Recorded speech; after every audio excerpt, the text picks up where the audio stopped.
गांव की ओर जितना अंदर जा रहा था, ठंड उतनी ही ज्यादा हड्डियों को चीरने लगी। हड्डियां जैसे कांप उठी। लगभग 20 मिनट तेजी से चला। अब जिस जगह पर पहुंचा हूं, वो पार करना सबसे मुश्किल है।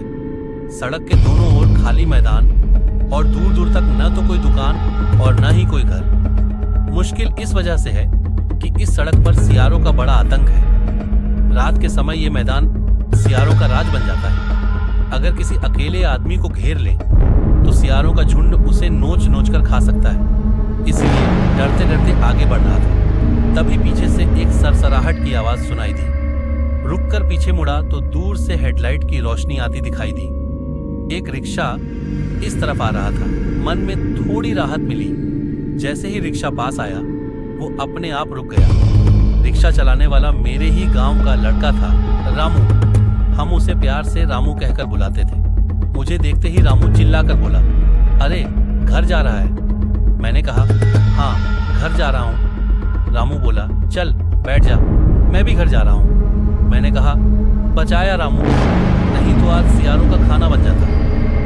मैं रिक्शा में बैठ गया और रामू ने रिक्शा चला दिया। इतनी रात को रिक्शा लेकर कहाँ गया था? मैंने पूछा। रामू बोला, मेंटल अस्पताल गया था।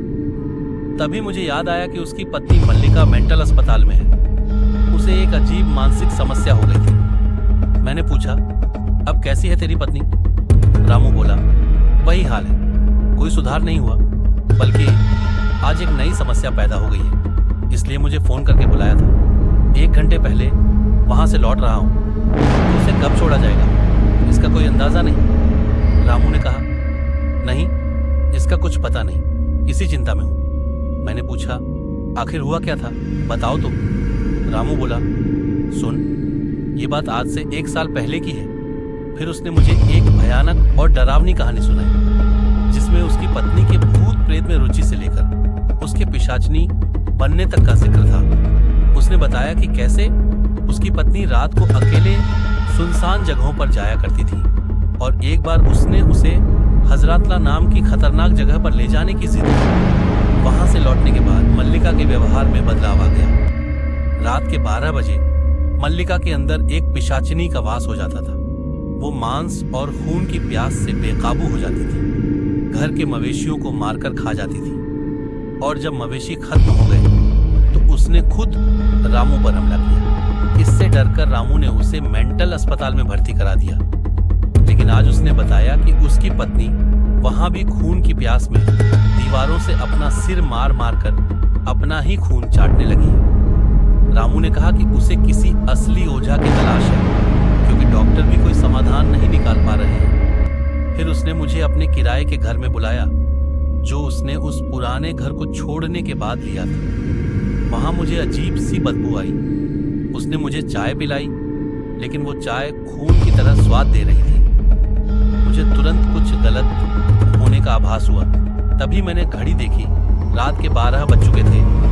अचानक रामू का स्वभाव बदल गया। उसकी आंखों और चेहरे पर एक पिशाच जैसा उन्माद दिखाई देने लगा। मैं तुरंत वहां से भाग निकला। अगले दिन सुबह मैं सीधे मेंटल अस्पताल पहुंचा और रामू की पत्नी मल्लिका से बात की। मल्लिका ने बताया कि रामू पर ही पिशाच का वास है। वह खुद पागल नहीं है, बल्कि रामू को बचाने के लिए ही उसे अस्पताल में रखा गया है। उसने कहा, रामू को सच में इलाज की जरूरत है, लेकिन कोई इसे मानने को तैयार नहीं।